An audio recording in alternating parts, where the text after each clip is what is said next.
Welcome to my kitchen. My name is Brandy, and if you're new here, this is Sowing back, and this is where we like to do all kinds of things in the kitchen and in the garden with our chickens, with our puppies, and but basically around the house. Today is the day. I'm so excited. I'm going to show you how I make, or how I'm going to make my first ever homegrown elderberry syrup. So I actually have, these are actually my dried elderberries that we did. I have a video on that. But today I still have a lot in my freezer. So I'm actually going to be using the frozen ones. And I'm going to make a homemade or homegrown elderberry syrup, and I'm also going to do a homegrown elderberry tincture. And so a tincture is just where you're taking the actual fruit. We'll actually mash the fruit. I have a mortar and pestle, and it's where you're actually going to mash the fruit to kind of release its juices. And you do half fruit and then cover the fruit with 80 proof alcohol. I'm using vodka. I had to get a new bottle because I don't have enough of my other one, and I didn't know if you could mix kinds of vodka or not, so I just got a fresh bottle. And then you cover it, so it's kind of half and half of vodka and elderberries. And so that one will have to sit for about 6 weeks. Then you strain it, and then you use the tincture. The tincture is definitely going to be much stronger, more potent. So a lot of people like to use elderberry tincture for when they are in a full-on flu, bad cold, what have you, not as a preventative. Where syrup, most people like to take a tablespoon a day during flu and cold season. A lot of people say from October to March. They do a teaspoon to a tablespoon of elderberry syrup. And then if they feel something coming on, then they might add a teaspoon up to a tablespoon at breakfast, lunch, dinner, and bedtime. So, but if you're like, you have the crud, whatever it is, that's when a lot of people like to go to having a tincture. So we're in mid-October. We are actually expected here to have an early freeze, which is very unusual for us. And so that's supposed to take place tonight. And for mid-October in Georgia, that's just crazy. The last 2, maybe 3 years, we haven't gotten a first frost until December. So this is a bit early. It's been a very strange year weather-wise.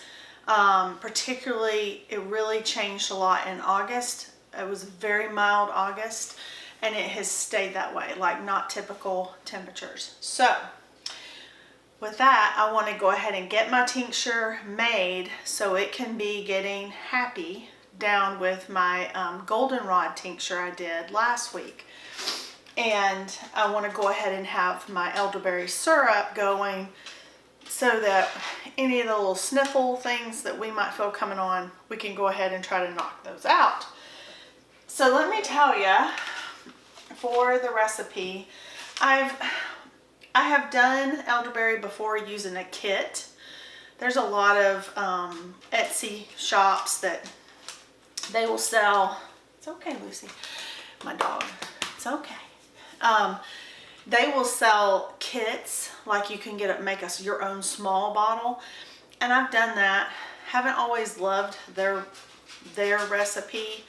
I also don't think it's very cost effective because those little kits usually run about $12.95, and they make a small little bottle. And I have 4 family members who live here now. Before we had 6. We have 2 sons on their own. So that wasn't going to go very far. I will put my recipe down in the description, and I will put, this is for dry, This is if you're using fresh, because maybe you know somebody who will sell you some fresh elderberries. I've also seen the elderberry syrup in the refrigerator. I saw some people say it could last a few weeks. I know that we've purchased high quality elderberry syrup that was refrigerated that we used through the whole cold and flu winter season, so about 6 months. So I don't know why someone would say only a couple weeks. But I have seen that in more than one place. So I don't know if you would want to make a monster batch if you didn't feel like it would stay safe long enough.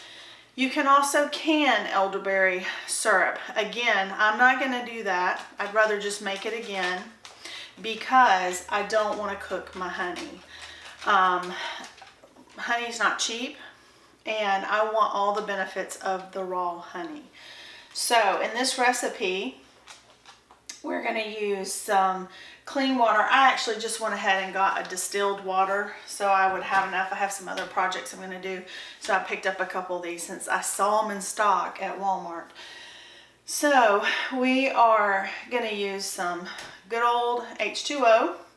We're going to have our elderberries. I'm going to use fresh, but you can totally use dried. I'm going to grate fresh ginger. I got this a couple, I think it was a few weeks back at one of my Aldi's hauls. Or not Aldi, I think I got this at Little. And so I've got fresh ginger that I need to grate. I have some cinnamon sticks. I have whole cloves, but you could do, if you don't have the whole cloves, but you have ground cloves, you could do that. You also could use ground ginger if you don't have fresh ginger. But from all my research, if you can use fresh ginger, that's going to be even better for you because there's a lot of good benefits using ginger and consuming ginger. And that would be, of course, much less processed if you're using fresh over a dried ground up ginger. The other thing that I'm going to have is I'm going to be using some orange blossom raw honey, and I want to play around with some of my flavors. So I have some Madagascar vanilla beans. This is totally an optional thing, and I think that we really like vanilla. So I'm going to put some of this in with my elderberry syrup.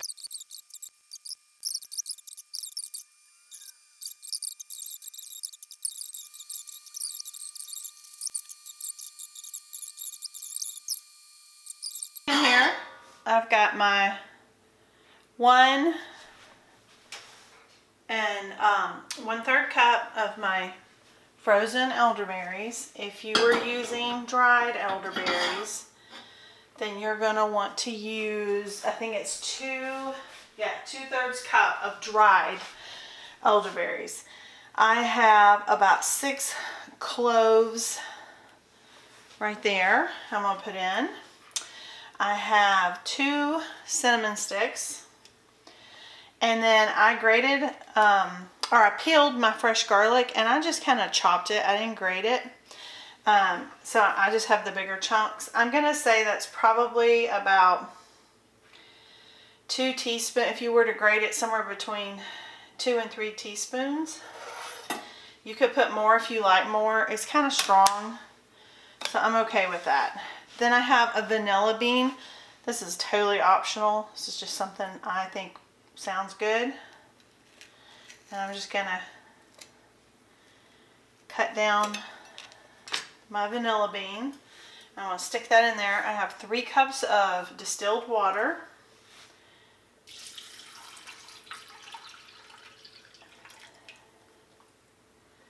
And I need another 1/2 cup.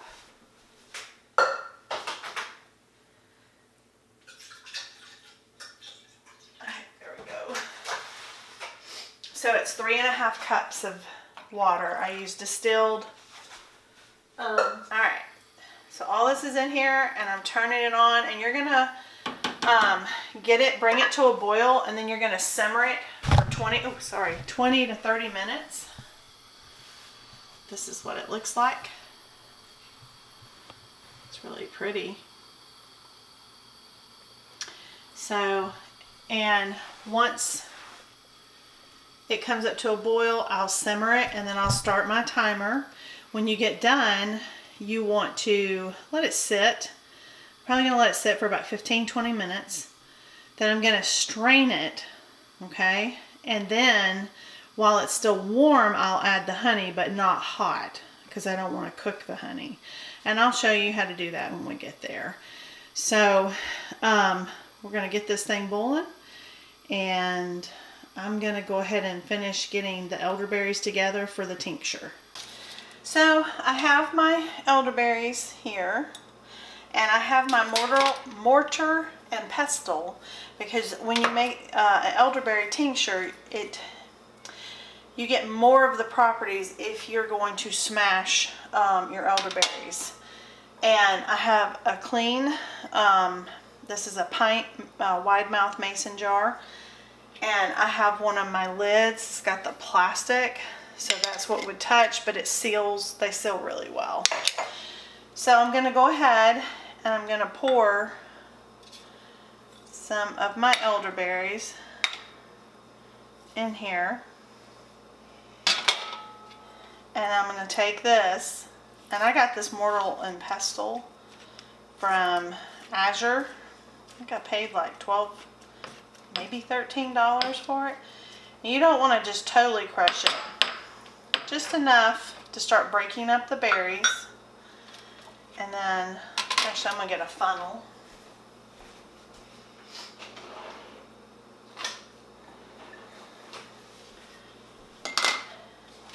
And I'm just going to do this in little, okay. Woo. All that juice, hold on. And this will stain everything, so be mindful that, like, I'm not doing this in my nice Le Creuset stock pot because I was afraid it might stain it, and I don't really want it stained like elderberries. Alright, we're going to crush some more.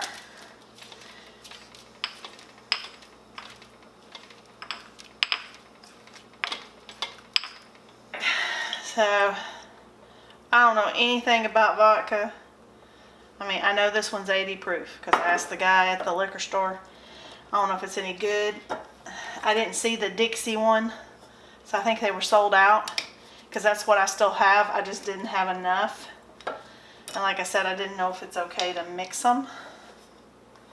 So, I'm not a big alcohol connoisseur. Matter of fact, I have very little to none. Alright, so this is a cup of our 80 proof vodka. That's pretty. And we're going to try to let that... Oh, that looks nice. That's like perfect. It worked out just perfect. I'll get all that out. And I'll go ahead and stir all this. And just like my goldenrod tincture or any kind of tincture, you want to close this up, and you don't want to mess, like you want to put it in a dark, dry place. So it will go downstairs. My vanillas are looking really good. We're about ready to start using them. I want to try to wait till at least November 1st. And that is how you make elderberry tincture. And the only other thing, now I got more alcohol here. That's okay. We'll find more things to tincture. I'm gonna put what this is on it. So this is elderberry,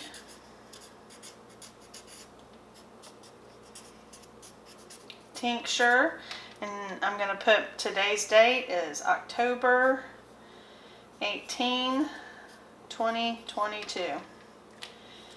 And if you use a Sharpie, you can always remove Sharpie with rubbing alcohol. So usually on these things it'll wear out anyway. But so that's my tincture. I'm going to put it downstairs and it's made.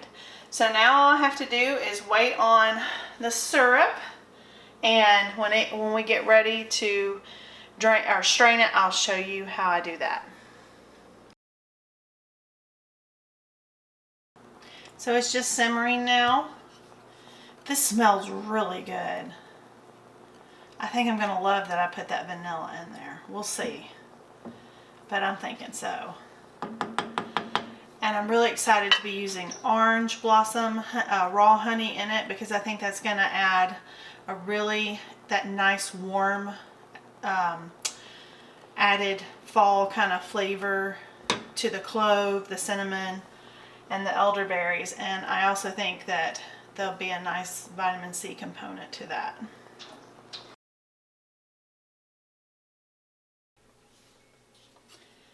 So my timer just went off. This has been simmering for about 25-30 minutes. And my house smells so good, y'all. This is smelling wonderful. So I'm just gonna let it sit here for probably about another half hour. And so I have my strainer here, and I've got a clean bowl, and I'm going to pour the elderberry. It doesn't have the honey yet. We're just putting the actual elderberry concoction with our cinnamon sticks and cloves and all that good stuff.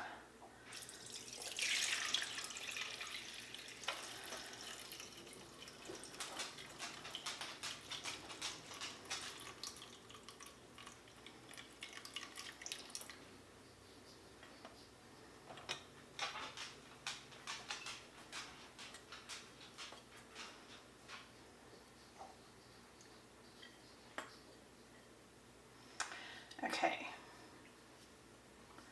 I want to smash the elderberries through, similar to if you saw when I did my muscadine jam, but I want to get these big pieces out.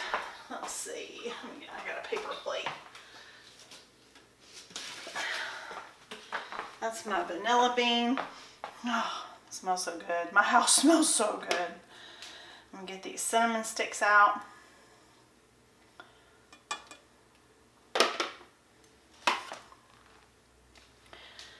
I wonder if you could use those gingers in something.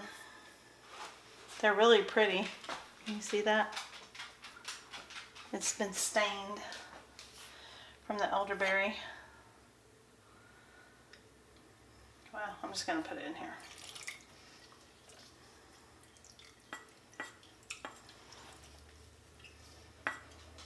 Oh man, this smells so good. And this is so easy. I'm going to rinse this out.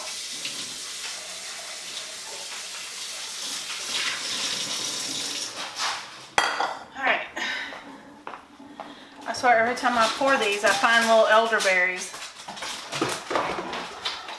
Dogs are nuts. I think they're all frisky because of the cold weather. And they don't want to stay outside for very long because it's pretty cold. It's pretty windy and cold, and they like coming in. And so it's just pushing all that goodness through. It looks good. And what I'm going to do with this mash of elderberries is I'm going to put it in my chicken bag that I have with the extra ones that I couldn't get off the stem. I'm going to go throw it out to the chickens when I finish this.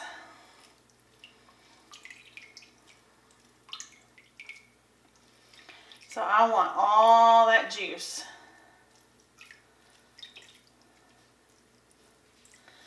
And you know what smells so good about this? I don't know about you, but if I go in places now and they're burning like fall type candles, I don't do so well with those kinds of smells. They bother me.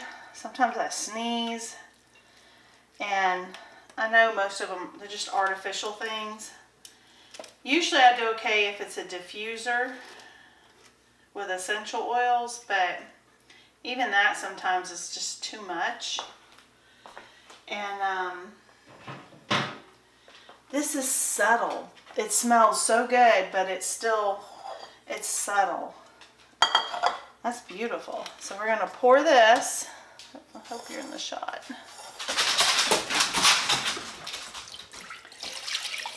And that is beautiful. I got that in there. Okay, so it's cooled down a good bit, so I'm just gonna heat it back up, not to a boil, but just heating it up, and then I'm gonna add the honey. And it's a cup of honey, and then you just stir the honey until it's dissolved, and at that point you can pour it into your jar. You want to put a good lid on it, and you just refrigerate it. Go ahead and pour my honey in. I tasted this honey. Oh my gosh, this was one of the ones I got from Azure. So good. It is so yummy.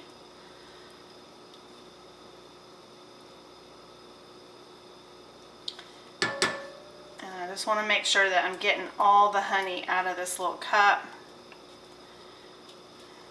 Normally I like to do honey after I've sprayed it or put oil in it, but we're not putting oil in this, and you don't want to contaminate your syrup with oil that shouldn't be there.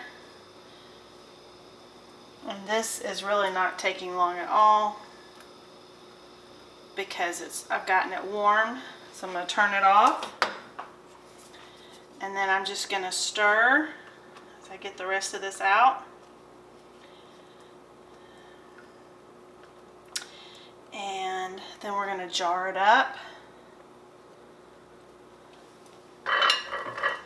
This was really a pretty easy project to do. This does not have like a pouring, so I'm concerned.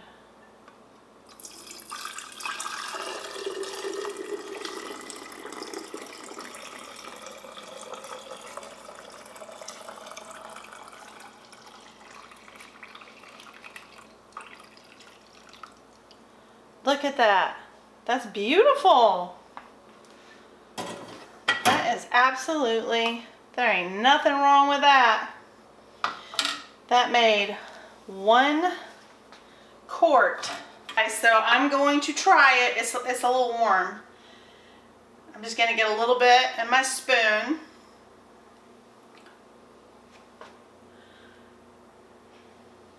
Blowing on. I don't want to burn myself.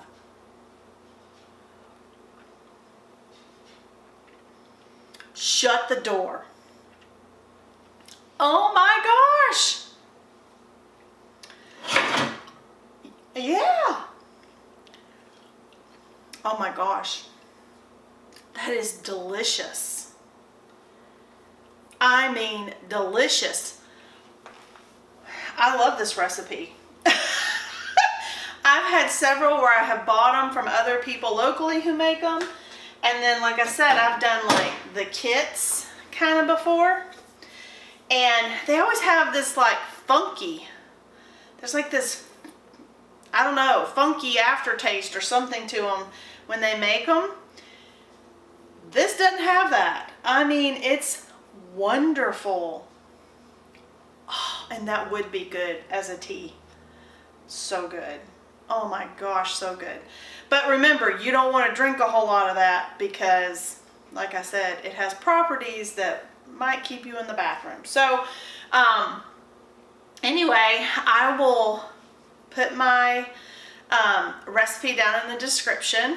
And if you try it, I'd love to hear what you think.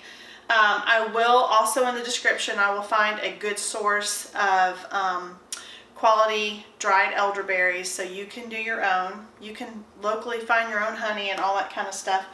I actually used honey I got from Azure because it was a better price than what I could find local, and it's delicious. And so, but anyway, if you found value in this and you're finding value in our channel, we would love it if you'd subscribe to our channel. We also have an Instagram and a Facebook page called Sowing Back, just like our YouTube channel. Enjoying today's content, I would appreciate a thumbs up. That helps me. And if you know anyone who likes homemaking and the kinds of things we do on our channel, whether it's the gardening or chickens or just being silly stupid,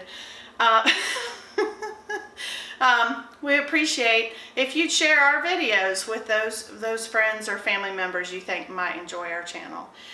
With that, I hope you have a great day. I hope you survive if you're in the southeast facing a first frost. I hope you're prepared and that you stay warm tonight and maybe tomorrow night too, depending on how long it is in your area. And I think I saw somewhere in Ohio, they actually got snow last night. Snow! So anyway, I hope you have a great one and we'll see you in the next time. Thank you so much.